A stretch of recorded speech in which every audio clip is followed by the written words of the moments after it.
Good morning, DCPS community. My name is Derek Gorham, principal here at C.W. Harris, home of the Mighty Vikings. I am honored today to have you all here. Chancellor Farabee, Dr. Grant, thank you so much for joining us today, and we welcome you and our distinguished guests to C.W. Harris. We are excited to kick off this literacy project, the Readers Next Door Literacy Project, and we are super excited as this project really supports one of our top priorities here at our school, in which we call Building Color. Color stands for Building a Culture of Love of Reading, and these books directly support that. So students, congratulations, you guys are getting some new books, and we are really excited to start this project this school year. Chancellor Farabee. Thank you, Principal Gorham. Appreciate you having us here on your campus today. I love that acronym. Can I use that? Absolutely. Okay, I'm going to take that with us. Absolutely. So, I am excited to be here today with students at C.W. Harris. I am Louis Farabee, Chancellor of District Columbia Public Schools. And what's exciting is we've got some elementary students here today, and they're wearing their swag from C.W. Harris. So if you can't see it, it says, "Together we win." And that's truly the mentality that we are thinking as we start this school year. But we have an important announcement today. We have some new readers for our students in DCPS. And students, I want you to know that we created these books, these readers, with you in mind. And in fact, these readers are called DCPS Readers Next Door. What that means is these books are designed specifically for you, students in DC Public Schools, but also students at C.W. Harris Elementary School. Now, your principal says that you like to read. Is that true? Do you like to read? Yes, you do.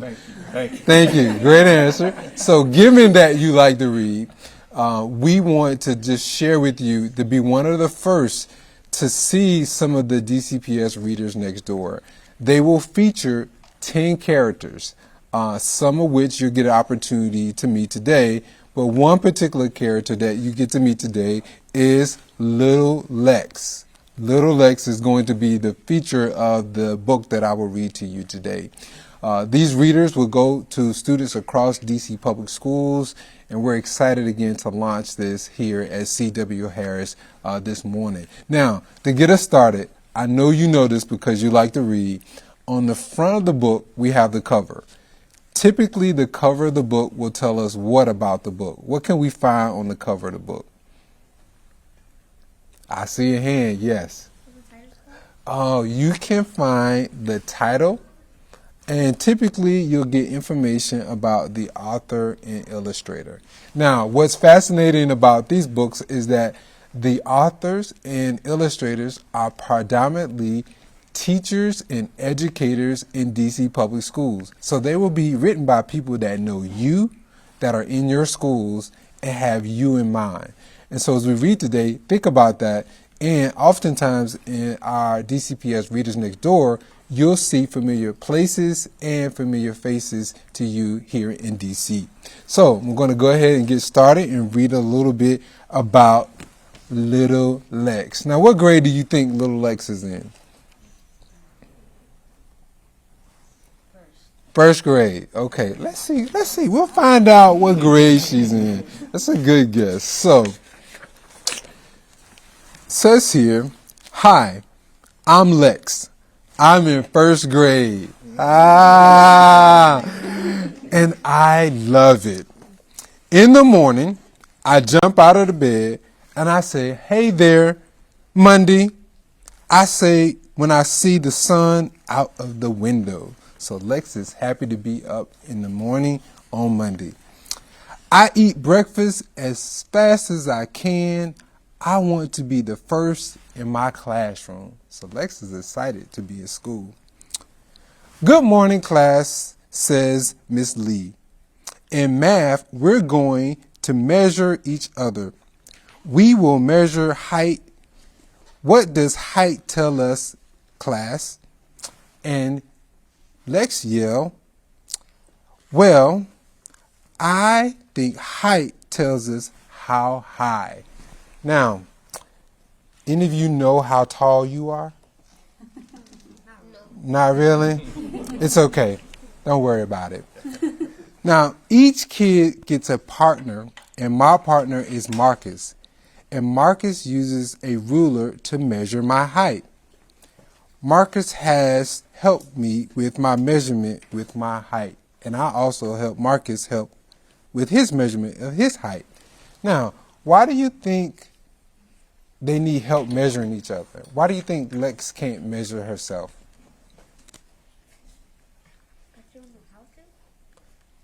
She doesn't know how to? What else? What do you... She doesn't know how to use a ruler. Right, so if you had a ruler, which you would use to measure height, can you use the ruler to measure yourself?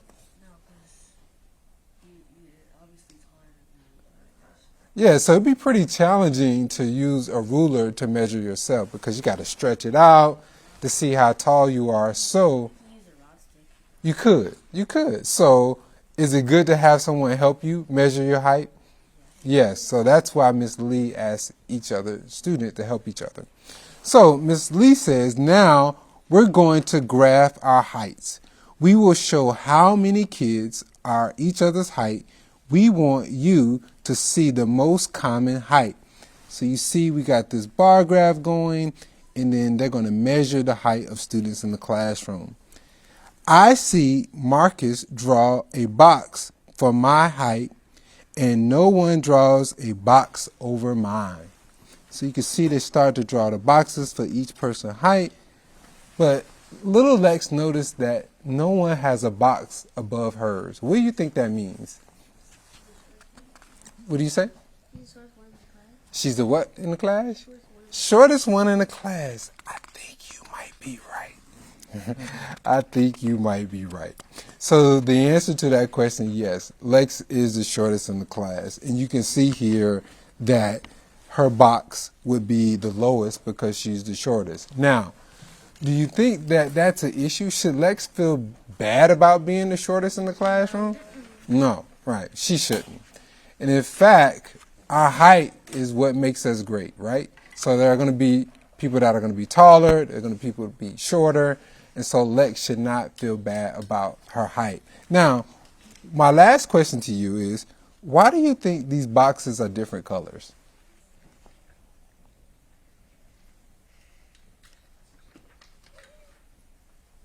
A better question, if the boxes were all the same color, what would be the problem with that?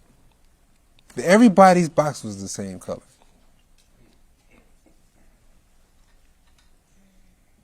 You kind of want to get that hand up. Go ahead, take it. Try. Give me your best thought on that. It would be all mixed up. Exactly. She said it would be all mixed up. So if everybody had the same color for their box, you couldn't tell what the different names were and distinguish between who's who on the graph. So in addition to plotting everyone's height on the graph, they use different colors to represent each student and their height. Excellent answer. Kiss your brain. Kiss your brain. There you go. Great job.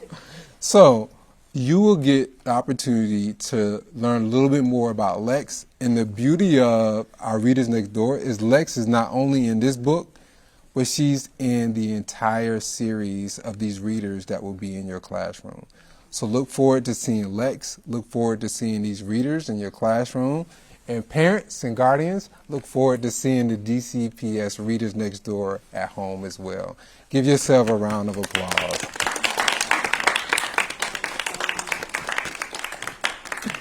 So I'm also joined by members of the DC government team, the Office of State Superintendent of Education, and one of the authors that is a part of DCPS and one of the illustrators that are part of DCPS, and then also another author. So I'm going to let everybody who's sitting with me today introduce themselves and share a little bit about what their roles are and their contribution to the DCPS readers. So we're going to start with Ms. Hanson. Ms. Hanson, you want to introduce yourself? Yes. So before the introduction start, students, we're going to have you come over here because you are going to start reading and do some activities with your parents. You're going to measure yourself. Yes. So you all can come on with me. So, good morning again. Louis Fairby, Chancellor for the District of Columbia Public Schools. I'm joined again today by members of our team. We have two educators from DCPS that will have opportunity to introduce themselves. And then we also have Dr. Grant, the State Superintendent for DC Public Schools. And to open up today, we have Dr. Lindsay, who is a part of the training that we provide to educators on the science of reading and literacy, and also is one of the authors for the Readers Next Door. So Dr. Lindsay, I'll turn the floor over to you. Thank you. Good morning. I'm Dr. Julia Lindsay, and I'm so thrilled to be a part of this new early literacy initiative with DCPS. These books were written with decades of careful consideration of reading research to very helpfully support children in being able to learn how to read words. But even more excitingly, these books were also attending to specific research that tells us how children build background knowledge and how children are motivated to read. So families should know that these books are going to help children learn how to apply what they know about letters and sounds in words, while also being in beautiful stories that contain images of DCPS and of DC in general, and help children build knowledge about the world.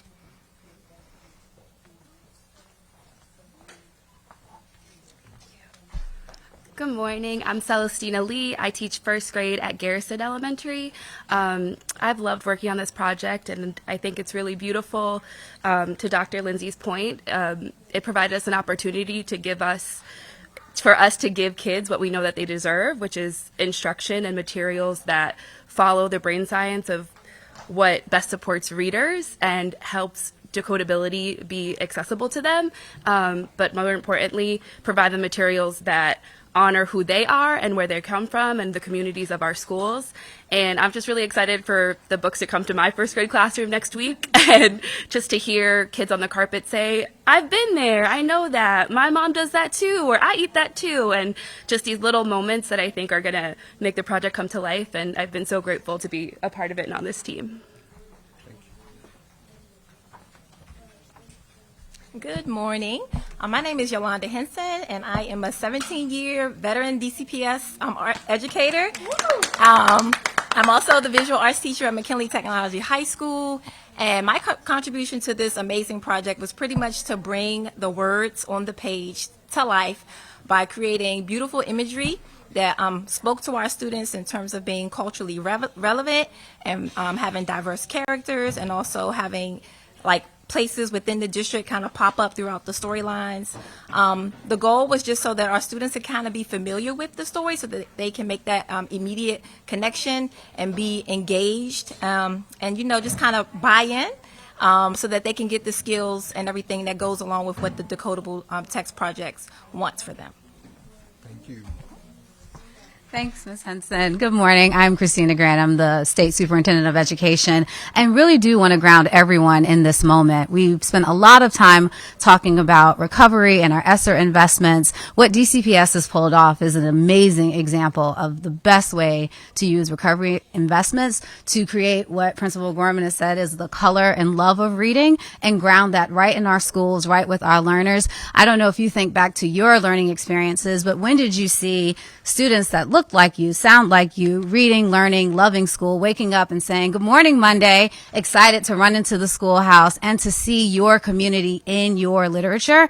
It's amazing. So Chancellor, Principal Gorman, illustrators, writers, this is just an exceptional way, not just to kick off the school year, but to continue to kick off our investments in literacy across the district. It's a cornerstone focus as we think about bringing our kids into the schoolhouse, making sure that they love learning. There's no better place and way to do that than to put our children in their community and in literature. It's such a joy. And I've asked you, Ms. Henson, I'm going to ask on camera, I would like a little Christina. I did not have one as a child. Obviously, it worked out well for me, but truly, Chancellor, kudos to this type of investment. Such a unique and innovative way to use recovery resources, but also celebrate the color and true love of reading and literacy. And I will kick it back over to you, sir. Thank you. So hopefully the vision for this project is clear today. It's an opportunity for us to deepen the understanding of our literacy concepts, phonemic awareness, letter sound recognition, and also deepened comprehension for our students, which we know is critical in our path of acceleration. Again, the idea is to ensure that students get to see themselves in the text. You will see in one of our books that we have a feature on Ben's Chili Bowl. That's a pet shop in Anacostia. And predominantly the illustrations were done by DCPS educators, and the authors are DCPS educators. And we believe that this is unique for our students and our families and will serve us well when students make those connections with their community and neighborhood. And the vision is to be in a place where students are in the metro station and they see Little Lex and they recognize the person that they've been reading about at school and at home. I do want to end by recognizing all of our educators, obviously the ones that are here today as a part of this presentation, but we're also joined by phenomenal educators here at C.W. Harris. So thank you for your service to our students and our families. And we're just all excited about welcoming our students back onto our campuses on Monday, August 29th. And we're in the midst of professional learning experiences for our educators as they prepare to receive students. And a part of that will be the readers for next door. So again, we're excited to launch this here at C.W. Harris this morning. I will entertain a couple questions at this time, and we're happy to respond individually or collectively as needed. So if I could ask maybe for the illustrator, and you mentioned it, but could you, with a book, maybe point to a couple of examples of illustrations that are actually, you know, the Chancellor mentioned Ben's Chili Bowl or a pet shop, but could you show us an example of something over here at the microphone that you put in the book that is a unique DC place that kids might recognize? Well, sure. The book that has Ben's Chili Bowl isn't here, but I think our goal was just to make sure that in every book there were characters that look like our diverse population of students. And of course, it is diverse, so the books change in terms of the characters. But that also, there's like a nod to certain places. So even though the pet shop in Anacostia might not look like this specifically, but the fact that this is the Anacostia Big Pet Shop, there are a lot of our students that live in that ward, you know. Maybe they'll go and look and see where the Anacostia Big Pet Shop is located. But just having those little names that are there that students can kind of recognize is kind of our goal, you know, in terms of putting our city in there. But there are different books that have specific locations that mirror what those locations look like. Terrific, thanks. And then maybe for you, Chancellor, just kind of some specifics on how many of these books were published, how many copies do you actually have, how many students will get them, what was the cost of all of this? Did these teachers get paid? Are they getting royalties for their hard work? What can you tell us about some of the logistical nuts and bolts here? So I'll turn to Allison Williams, who's our Chief of Teaching and Learning, who can share, Deputy Chief of Teaching and Learning, who can share a little bit more. But what we want to emphasize in all of this is that it's important for our educators to be a part of this. It's also important to note that we are focused primarily in this first phase on our earliest learners. So a lot of the text will be geared towards students in kindergarten, first and second grade. But I'll let Allison talk a little bit more about how we engage educators and how they contributed to the text that we featured today. Sure. Thank you. So I'll try to remember each of the questions that you mentioned. How many books? So there are 40 titles in each grade, so 40 for kinder, first, and second. Each classroom will get 5 copies of each title so that when teachers are pulling those small groups, they have enough books for the students to interact with on their own. And then the teachers, what do we do to support the teachers? I don't know if you guys want to speak to that. I'll say some and then you can jump in. So under the guidance and leadership of Dr. Julia Lindsay, who is an expert in this field, we worked with our authors to really help them understand how we could bring research from the science of reading into these books. So as we're thinking about building the books, we looked at our curriculum. We looked at the scope and sequence, or the order of the skills that our kindergartner is taught. And then the sequence of the books that kindergartners will encounter mirror the phonics skills that they're learning in class. Additionally, while they're practicing those phonics skills, they're also reading texts that mirror the content that they might be learning in a social studies class or science. So they're not only learning how to read, they're also learning about the world around them and increasing their vocabulary. Okay, so just my math, 120 titles. 120 so far. Thank you very much. I appreciate Yes. Yeah. Go ahead. No, go ahead. I was just following up real quick with his questions. How is this being funded? And then also for you, Chancellor Farabee, what is the literacy rate right now? Why is this so important to improve reading in the school system? Yes, so we have a number of different funding sources. One being we receive federal funding as a part of our recovery dollars that are supporting not only schools but also central services efforts that are citywide in DCPS that we're featuring today. But we know that early literacy is one of the areas where we did lose ground when we were learning in a virtual mode. So we believe it's important that we have these types of strategies in place to accelerate learning. We did see significant growth throughout the school year as we measured our beginning of year, middle of year, and end of year results for early literacy. We'll be talking a little bit more about that as we enter into this school year. But we know the strategies that we had in place last year were strong. So all of our professional development this year is around how do we deepen those strategies? How do we go further faster? And one of the elements of that we featured Dr. Lindsay was our Summer Literacy Institute. So we invited teachers across the city to come together at Jacksonville High School and spend some time together over a few days, understanding the concepts of the science of reading and ensuring that they're prepared to start the school year off strong. One other element that I think is important to note as well is our high intensity tutoring. And so that will continue to be a strategy for students who need that level of support as we think about what will be happening throughout this school year as we approach the 22-23 year. And have you seen improvements in the literacy rate? We have. And so as I mentioned earlier, if you look at our results from the beginning of the year, middle of the year, end of year, we've seen steady progress. Most importantly, in looking at that data, we were also one of the highest performing school districts that take the similar assessments that we've administered throughout this past school year nationally. So there's a lot that we have learned from that experience, but we know that we still need to build upon that to accelerate learning this current school year. I have a couple of questions for Fox 5. They wanted me to ask you about how is your readiness this year for school? Well, you see readiness in action here today. You see educators here that are excited to receive students. We are spending time, as I said earlier, on our professional learning experiences for teachers for prep for day one. Facilities, you can see here, is also an area of focus to ensure that our buildings are ready to welcome students.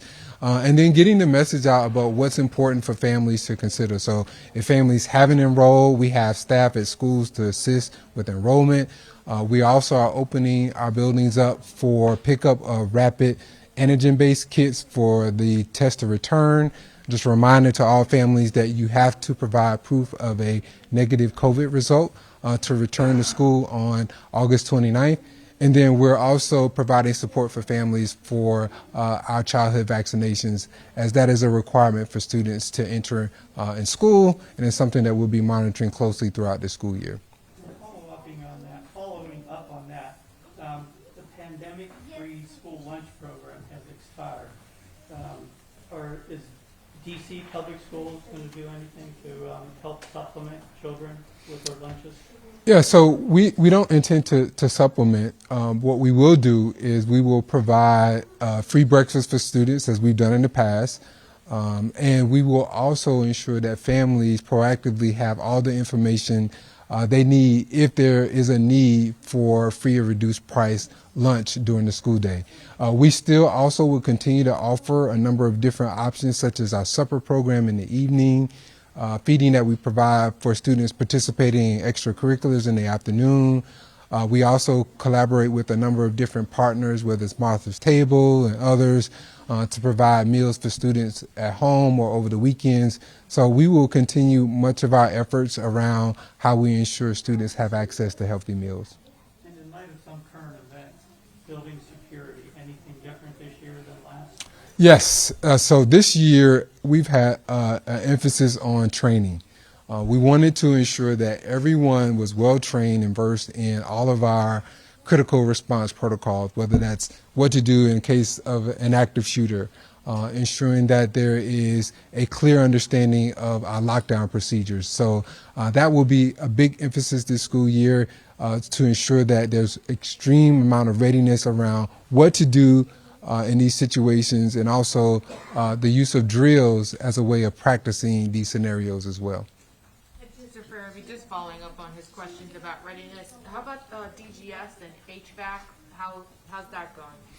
It's going well. We are far ahead of where we've been in the past, thanks to the collaboration and support of Department of General Services. One element of that we're extremely proud of is that we're one of the few districts that provides air quality data on a regular basis on the functionality of our systems, and we report that transparently. And we also believe that that is a strong mitigation strategy for transmission of COVID-19 in our schools.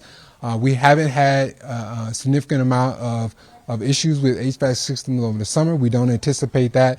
We've been able to welcome teachers back with minimal issues with HVAC systems, so everything appears to be operating and functional and ready for students on first day of school on the 29th. Chancellor, following up on that, Tom Razzie with Channel 7. There have been a lot of concerns expressed by DC council members about whether the schools will be ready, particularly regarding HVAC systems. And I reached out to DGS and they said, hey, we're just going with the priorities set by DCPS. Are you confident you've set those priorities correctly? And are you confident classrooms will be a good learning environment on the first day of school? We are confident. And I appreciate the question, because it's important to understand that everything can't be urgent every day, right? And so you do have to set priorities and how you approach work orders. And one of our priorities is our HVAC system. We want our school environments to be comfortable. We want our school environments to be welcoming for our students. So that is certainly a priority. But safety, fire, life, and safety specifically is also another area. So I'll give you an example. We want to ensure when there's a need to pull the fire alarm, everything is functional. If there's a need to communicate through our public address systems, that everything is functional. So there are areas in which we do have priorities that we ask the Department of General Services to focus on. Another example would be exterior locks and doors to ensure that those are operational as well. And then we have other work orders that we address, but those are some of the priorities that we've asked DGS to prioritize. And on a different topic, the mayor mentioned how it's very important that the children on the buses that are being sent by the governors of Arizona and Texas go to school. What's being done to try to make sure that process goes well? Obviously, a lot of these students, English is not their first language. What's being done to try to kind of welcome and get those students into DCPS without a lot of issues? Well, I appreciate you mentioning transportation. So it's a good reminder to the public that we still have the service of Kids Ride Free. And all the students who have access to cars from last year, they'll still be functional for at least the first month of school. And we also have distribution in process as well. So any family that needs support with transportation, those features will be available to them. Specifically for any student that may be new to DCPS or a migrant student, we are a very student-centered organization. And so we will ensure that students have access to the services needed. And if they reside in a particular area, we'll ensure that they have access to their neighborhood school. And if migrant families decide to enroll in DCPS, we have an enrollment team that is readily available to support them. Would they help them with things like you said, Kids Ride Free, but I'm sure a lot of the migrant families are not going to understand the DC bus system. You know? Yeah, we have a strong welcoming center that supports all of our students in DCPS. So whether it's housing or there's questions around supporting the family with family needs, we also provide that level of support as well. And our individual schools do a phenomenal job of their supports as well. Many of our schools have a hub of resources that is readily available to families as needed. So as I said earlier, we are a very student-centered school district, and we will ensure that students have access to the services that they need. Can I follow up on that? I got a few on this, Chancellor. I've been trying Yes, to get out Mark. of your office for days, so bear with me. How many of the migrant families have you registered so far? How many students from those hotels have you registered so far? Right. So without going in the area where we would be, crossing the line a bit with confidentiality, I can say that we have approximately 40 students that we know that are school age that would potentially enroll in the public school system here in D.C. And what grades are those? The grades vary, but I don't want to get to the specific of those grade levels. Do you know what schools they'll go to? We don't. So they will go to the school where they reside, and if they move to other places within D.C., they will also have access to the neighborhood school within that boundary. Well, right now, the vast majority of them reside at the Days Inn on New York Avenue. So they'll go to the closest school to that hotel? Well, I don't want to give the information about their This is all in the school. public domain, sir. Yeah, We're so not giving away any. we will ensure that they have access to their neighborhood school. And then what about Spanish-speaking teachers? New York City has already said they're in the same boat as you are, that they do not have enough Spanish-speaking teachers to accommodate the influx of these asylum seekers from the buses. Do you have enough Spanish-speaking teachers and staff to accommodate this influx? I am confident in our staffing to provide the level of service that we would provide for any DCPS student. Thank you, everyone.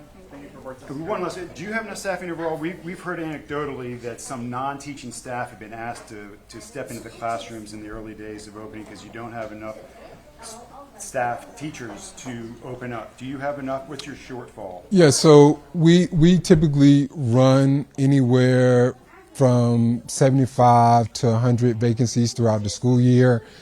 We currently have a vacancy count around about 150. But like many school districts across the nation, we are obviously experiencing the impact of the shortage that is impacting schools across the nation. But we have implemented a strategy of our central services team supporting schools for the last 2 years now. So that's not new or unique. But we want to ensure that our central services team is a part of the supports to open strong. And we have about 50 staff members that are part of our central service team that have committed to support schools in a direct fashion as we open in the first few weeks. Thank you.